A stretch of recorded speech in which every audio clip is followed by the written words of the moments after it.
What's up, Fish Hound? FLW Pro Justin Woodall here. Today I want to talk to you about a bait that is very, very good and produces a lot of big fish during the dog days of summer. When it's hot outside, nothing else is working for you, and those fish just aren't wanting to get fired up in those schools. But it's a technique that you can use to really, really catch some big fish. What that is a football jig. When it comes to this bait, it imitates some type of creature that's on the bottom. And the jig I like to throw the most is a V&M pacemaker football jig.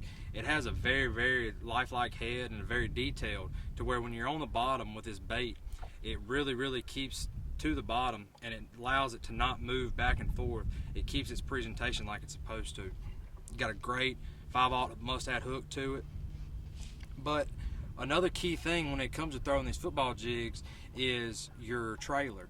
You can throw a lot of different types of trailers, whether it be a crawl bait, a beaver type bait. My favorite is a V&M pacemaker, wild crawl.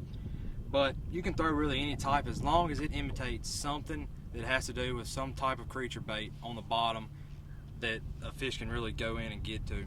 But what you want to do is, after you get your bait tied onto your line, I normally throw 14 to 15 pound fluorocarbon when I'm throwing a football jig. What you want to do is you want to take that bait,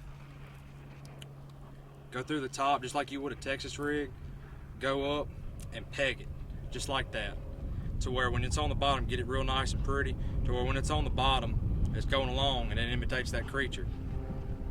When you're throwing your bait, what I really like to use is a heavier action rod, because you are making long casts and you want a heavy type rod. That way when you do set the hook on these fish, you might have 50, 75 yards out there, but you have enough backbone with a good tip to really get a good hook set in.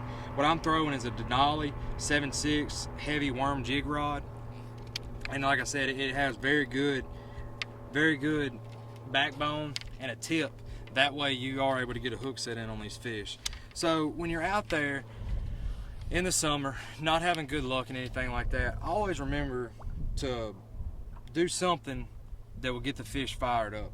If they're not schooling, if they're not biting crankbaits offshore and stuff like that, this is a great bait that gets big fish to bite when they're not wanting to bite. It gets down in their face and you're really able to attract those fish. But always remember to have a good trailer, good hook, good line, good rod, and you'll be ready to go. So if you like what you saw today, be sure to subscribe to YouTube at Fish Hound to see more tips and techniques we'll be bringing to you. Till then, see you on the water.